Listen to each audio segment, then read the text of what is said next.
Here's the 2.5 that I'm tearing down. This is the one that actually came out of the shadow that the wiring harness is from. So I'm gonna tear this down, take a look at everything, take the stuff off that, put it on this one, because obviously this one needs the Dakota oil pan. That one has a new water pump. I need to get a gasket set, but they're pretty hard to find. Everyone's out of stock of them, like AutoZone, all the parts stores and stuff.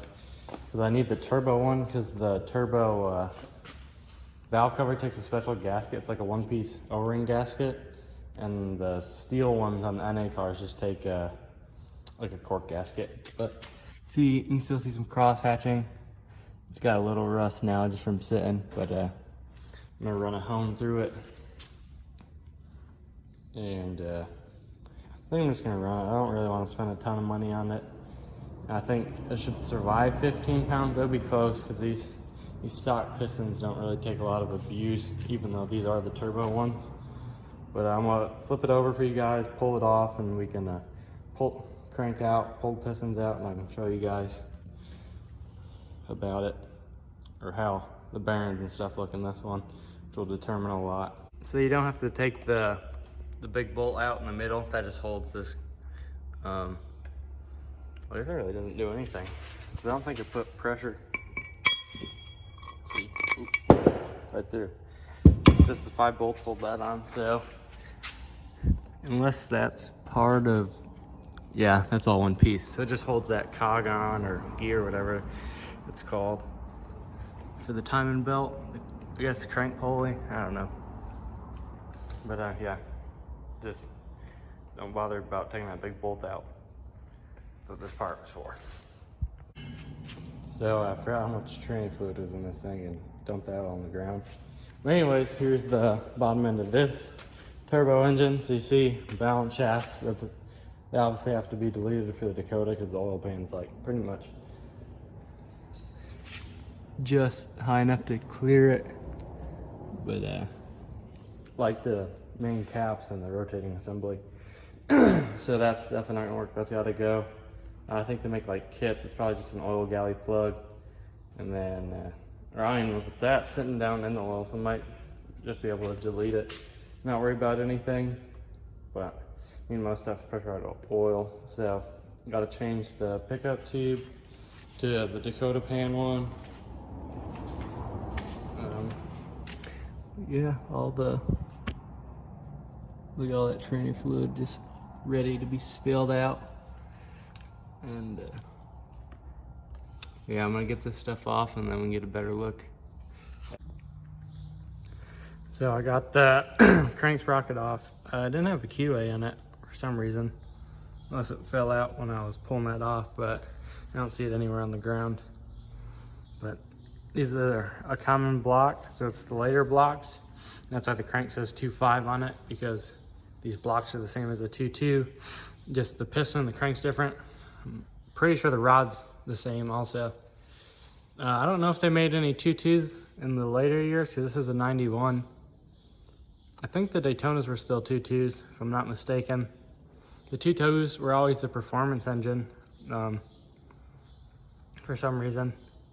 Like the Turbo 3s and stuff, those were 2.2s also. Maybe Chrysler's worried about breaking a rod with the rod angle more, I don't know. But anyways, 2.5 crank, got the sprocket off. Shit, where'd that holder go? But it's like the typical, it goes in that shape. I forget where it went, but that one's not gonna work. I broke some bolts off trying to use that style. So what I did is oh, it's right there. Yeah, this one's not gonna work. Since it's 5 bolts, I snapped some bolts off, as you can see, in the pulley. So, or sprocket. So take your pulley and put it backwards.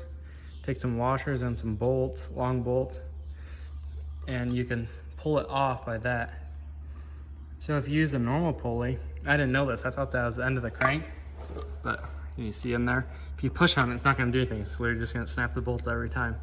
You have to take this, flip it backwards. It did bend it, so you're gonna need a spare. You can see that. You're gonna need a spare like actual pulleys to do this, to get that sprocket off. And now I gotta try to get some bolts out, or either take the other one off the end, and hopefully I don't break these bolts. And then this is like, I think they're called E-Torques, like this style, but my socket's too big, so I'm just gonna keep that sprocket on there, because it's not gonna hurt anything with it on there. But that's what drives the counter shafts, to help with balancing of the engine. But obviously, I said it in the video earlier, I have to take them off. And I have to look up if any of these are oil feed holes for these. I don't think they are, but if they are, I'll just put like a pipe plug in it, or just weld it. But probably a pipe plug, because welding on this stuff, it usually cracks the heat and stuff, so, because you got to preheat it and everything, so I'm not going to do that. Here's the crank out of there. You can feel that slightly with your fingernail. This one's good across.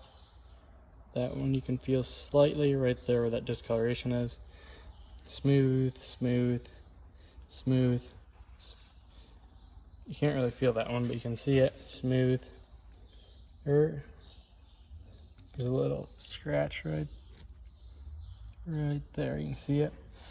And that one's smooth, even though you can see it. So this is, I'd call this good to go back in. I don't think I ordered main bearings because the caps look good. So I said, screw it. Main bearings don't really take a beating like rod bearings do. But there's the mains. They're not terrible for how many miles are on this. Here's the rods. Rods have a little more wear. So that's all I got, rod bearings. They're just Engine Tech. They're pretty cheap. I think they're like 14 bucks. So I just, slap those in. Who knows, the factory ones might be better than those new ones. But I don't know how long I'm gonna keep this in there. I mean, I got a Hemi sitting right there, small block. Good. I might put that small block in there. Once I might build the Hemi for my Velar and put that small block in Dakota. So there's this. So I'm gonna start putting it back together, just lube it up. But yeah, I mean, there's not a whole lot to do without spending a bunch of money. You know what I'm saying? Like if you're getting aftermarket pistons, you might as well get aftermarket rods to do it. So I'm just gonna see how long the stock stuff lasts. And we'll go from there. I'll also show you a stock turbo rod versus the stock 2.5 NA rod. So here's the NA rod. At the base, it's about an inch. Then up here, it's 3/4 of an inch. Down here, about 1.25 inches. And up here, about an inch. Oh, sorry. About 7/8, we'll say. Then as far as width, I wish I had a mic so I could actually tell you the difference in them. So my mics only have the inch one. I mean, that'd do most of it, but 1/2 inch and about 9/16 on this one. Actually, closer to 5/8. Yeah, so 5/8 thick on this one. And then you got this. It's a full floating pin. I don't know if you can see that. So yeah, it's a full floating pin on these. And then this is a press fit pin for the NA one. And then added beef in there compared to this one. Bigger dish also. So went down in there. You can see that there's a lot more, maybe not in the video, but there's a lot more material because the top of the rod is closer to the piston versus this one. I believe the pin height from the bottom to the top is the same on these. No, that one's lower, I think. I need to get a battery for my shit so then I can actually measure this stuff, but yeah, just a little side-by-side comparison of a turbo rod and piston versus a NA rod and piston. I got the crank in, it's 30 foot-pounds, so do the 30 foot-pounds on all of them, and then do a 1/4 inch turn, so 1/4 inch. Not 1/4 inch, a 1/4 of a turn, so, you know, 90 degrees.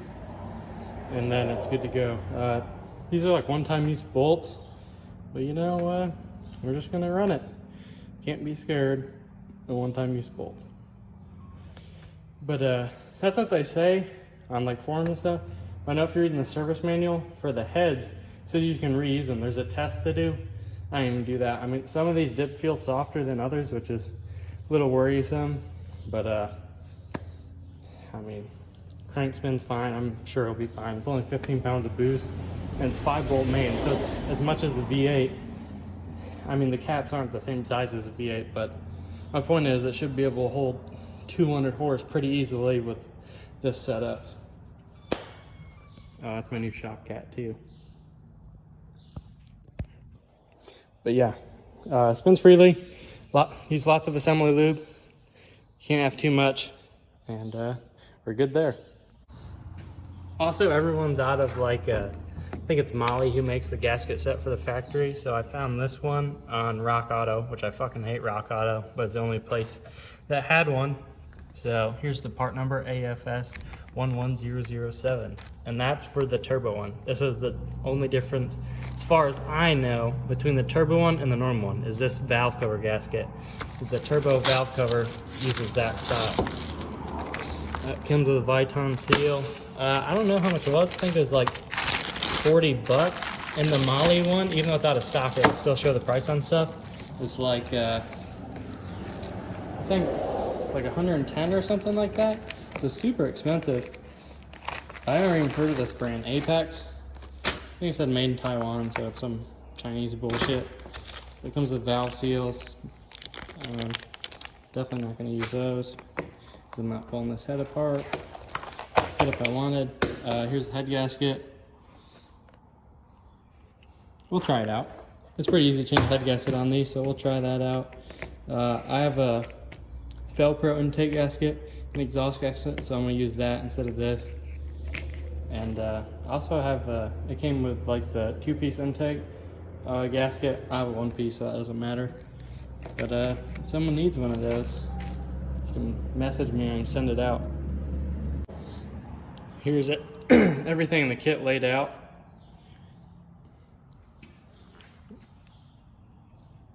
I mean, they didn't even cut the holes out, so that kind of sucks. But these don't use a gasket on the water pumps. I'm not sure why, because it came with this. Maybe the early ones did or something. But this is the O-ring for the oil pickup tube. You can see the O-rings that it came with are slightly bigger. That's slightly bigger. This one's slightly smaller. So hopefully we can crunch those big ones in there. That one was already a tight fit, so, but yeah, just a heads up on that these are not the same size as what came out, unless this shrunk from just being in there so long. It is kind of hard, so that is a possibility, but we'll go slap this in. All right, it looks like this is going to work. See down in there, everything looks nice and clean, the oil pump. I should have cleaned everything off better, but oh, found this piece of wood in there. But yeah, we should be good. I'm gonna put the oil pump on now, or not oil pump, the pickup tube. For the oil pickup tube, it's gonna be 16 foot-pounds. I'm not sure if this is the right bolt, but I found it and it works, so that's what we're gonna go with. Make sure your screen's clean, free of any debris. I like to blow it out from this end, so then it blows the shit out, not in. And so next we're gonna put some rods and pistons in it. So I got all the pistons and rods in. Rod bolts, 40 foot-pounds, 1/4 of a turn again. Spins pretty good. Yeah. No like hard spots in it. I've rotated all the way around. I gotta put the front cover on, rear main cover on, oil pan, and then the the short block will be done. And oh, and I gotta weld this tube up, so I'm gonna pinch it shut, then weld that because I don't want to weld on the block itself. Then I'm gonna take this out, and I might just leave it in. I'm gonna weld that up. Let's take the hose off, weld that. So I got the front seal and this front cover here. I put some sealer around it because it's not a very tight fit, so hopefully that doesn't come loose. This, like I said, the keyway was gone, so I just put it where it was. So like in the gap of the tooth is like 12 o'clock for that. So I put it on, followed that, and I put some Loctite on the inside of that, and then so then hopefully it doesn't spin. And then the torque for this is Ingersoll Rand, so I ran that down, and I got all these little bolts in. I just hand tightened them because there's probably a torque, but probably like 5 foot-pounds. They're like an 8mm bolt. So yeah, I got that. I left that sprocket on, like I said. Everything still rolls good. Now I got to put the rear main seal on, so I got to pull off the engine stand to do that. What?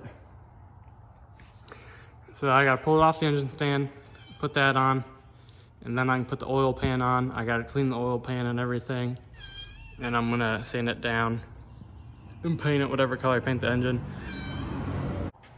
I got the head on, 45 first, then 65, and 65 again, then a quarter turn.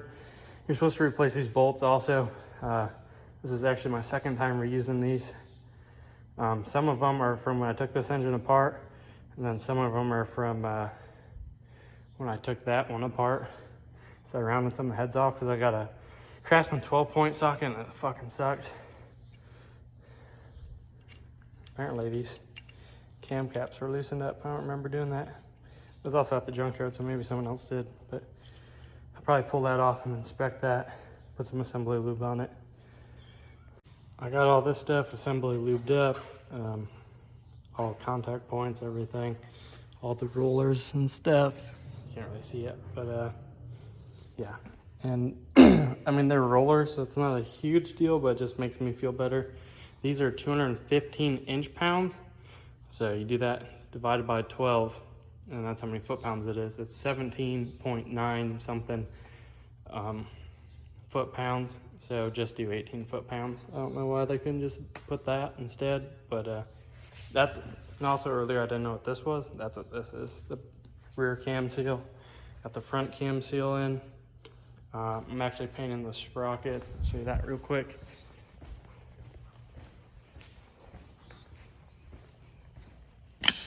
Hell yeah. I'm pretty sure these are actually, yeah, they are. They're the same exact sprocket, 557, 557. This is counterbalancer and cam. You just flip them to get the correct offset for either one, I think. This is not counterbalancer, the fucking, it's like the shaft for the distributor, I forgot the name. And then that's the cam. The cam has the dish in, this has dish out. So that's the oil feed hole, the smaller one for the balance shafts. The other holes in there are dowel pins. So I sawzawed like the foot of it off, and I actually sawzawed the wrong one off. This one for the dowel pin. So you see it's not like lined up, but I welded it flush, and I took one of the gaskets that came in the kit. I'm just gonna, I need to take a little bit off that edge. I'm just gonna hold that down, and then this will hold it down. Got the rear main seal on, it's all cleaned up. Oiled this seal up. The Vitons are supposed to have oil on them when you put them together. I got this seal in for the, yeah, I think that one's called the counter shaft. I'm pretty sure that's the counter shaft, and the other one's balance shaft. But I got that little guy on there. See? Yeah, it's coming along. Got this to hold that up while I took these two bars off. So now I'm gonna put them back on and take that off. I'm gonna flip it around. And I think that should be good for the bottom of the oil pan gasket, obviously. Got the oil pan all cleaned off. Use some Dawn Just Soap wire wheel. You can see It's pretty oily because the valve cover was leaking before. So got that all cleaned up. I'm gonna throw some more paint on it, mask that off, put it upside down so it doesn't get on the pan rail. I got the gaskets laid out of this kit, which I'm actually gonna take off real quick. Flip it over and I'm gonna wash the block and stuff. I'm gonna spray some black on it real quick, just so it looks good. I want it to look pretty for a picture once and then throw it in the car. Also still gotta weld those up. Keep forgetting, gotta pull a stud out of the head, which I'm just gonna weld the nut to. I got a huge puddle over there, which is no good for welding. It's like 1 in the morning, so I might go to bed, try to wake up early in the morning and finish it, so I can take it to the strip tomorrow. I also gotta look up what time it starts, I'm not sure. Got the pan painted. Blocks looking good.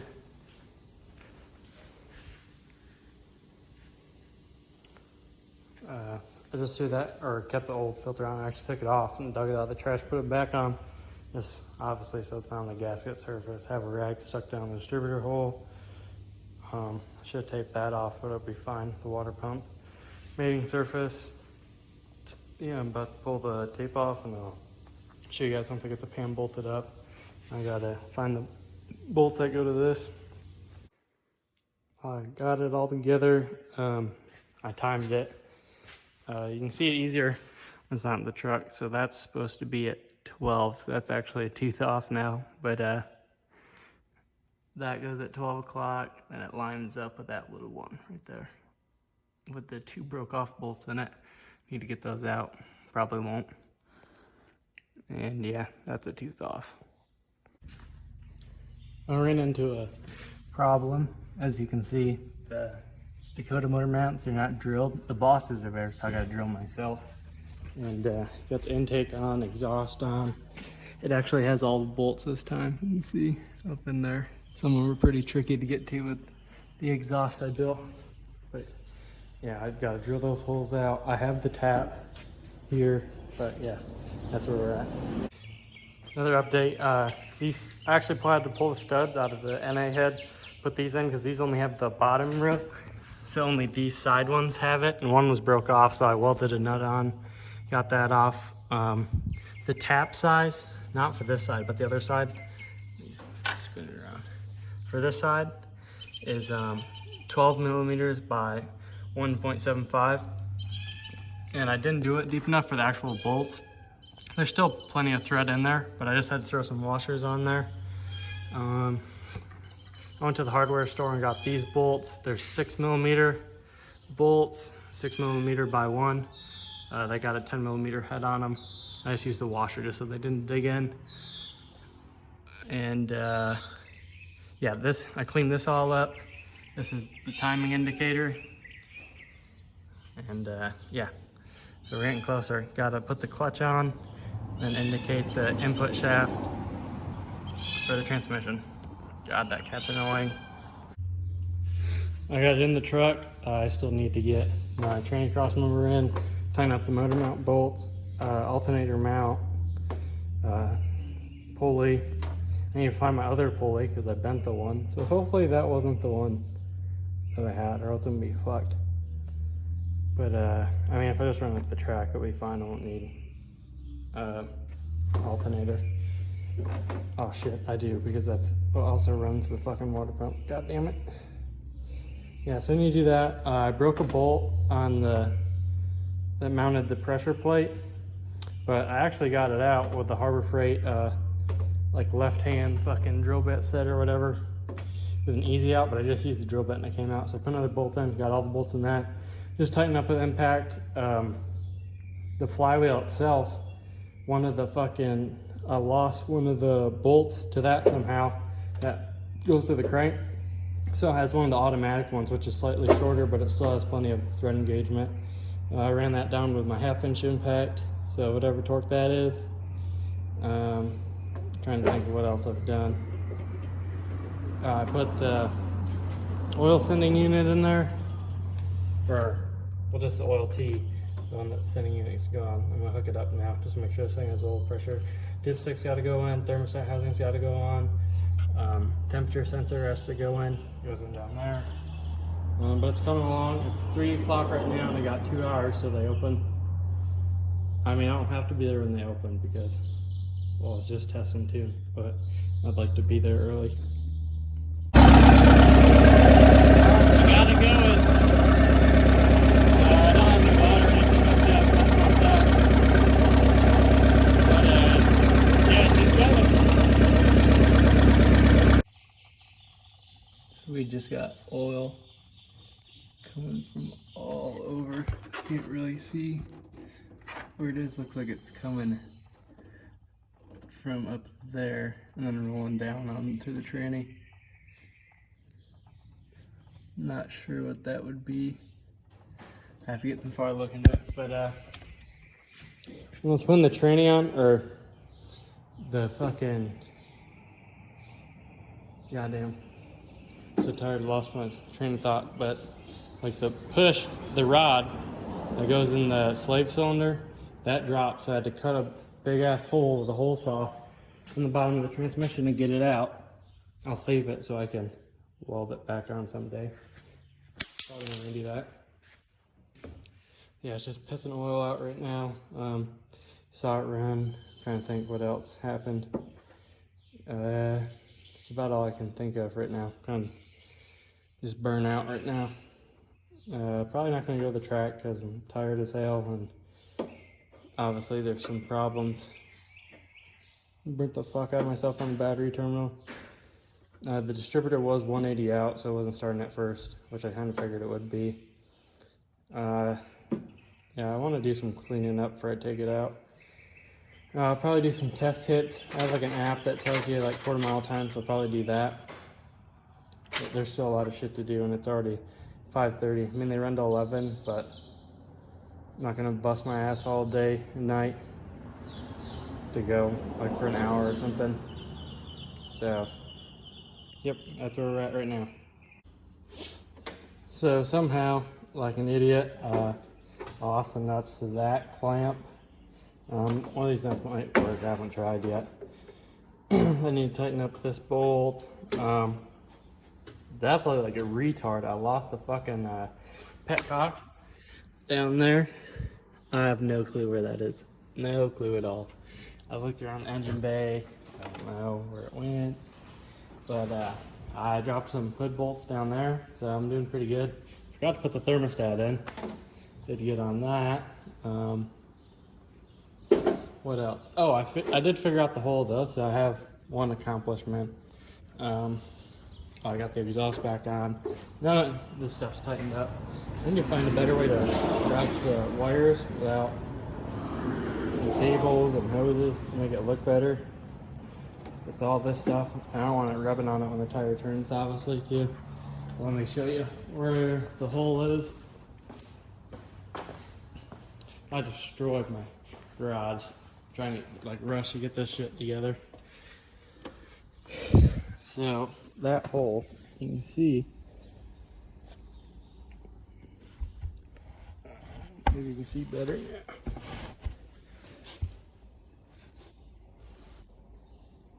You can see in the head. So that's not a blind hole, which blind hole just means, you know, it's blind, doesn't go to anything, can't see through it. So that was my problem. The ground strap actually goes there, but that ground strap, I have another ground strap instead of that one. It's kind of a pain in the ass because it's on the back of the head. So anyways, that's what that problem was. So yeah, just buttoning that little stuff up. I'm not sure if I'll do a video ending it with driving video or just this, but if you have any questions, just leave them down in the comments. I got a few other things to button up. I'll probably just leave it off like this. But yeah, came out good. I definitely need some plug wires. Those things are ugly. But it runs, and I'm sure it'll make boost, probably make a little more power since this is a turbo cam. It is lower compression, so it might be a little lacking on the bottom before it spools up, because this does have quite a bit of lag compared to the stock turbo. But yeah, here's my Turbo Dakota Part 2.